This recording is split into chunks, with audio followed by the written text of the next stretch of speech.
Jā, tas, kas man visvairāk grauž un kāpēc šis te projekts vispār ir tapis, ir tas, ka katru gadu mēs turpinām augt un mēs turpinām maksāt aizvien lielāks un lielāks nodokļus valstī.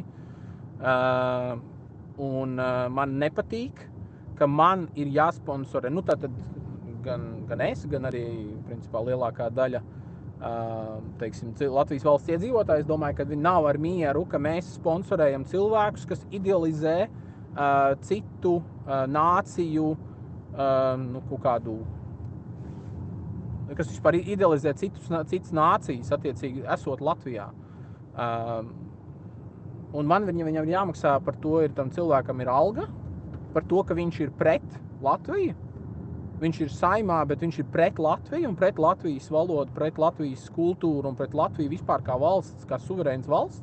Un man viņam ir jāmaksā alga, un vēl par viņa partijai jāmaksā ir kaut kādas naudas, lai viņa partiju uzturētu. Nē, es neesmu ar to gatavs un neesmu ar mieru. Un šo problēmu vistiešākajā veidā risina nacionāla interešu likums.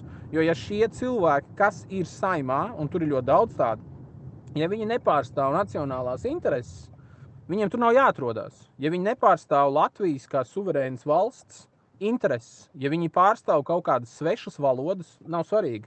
Šodien tā ir varbūt austrumu kaimiņu valoda, pēc 5-10 gadiem varbūt tā būs hindu valoda.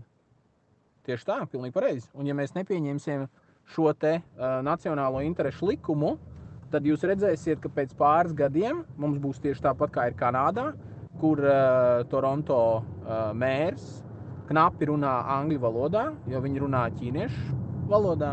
Vai arī mēs redzēsim, kur Lielbritānijā lielākoties visur ir musulmaņi visās pašvaldībās.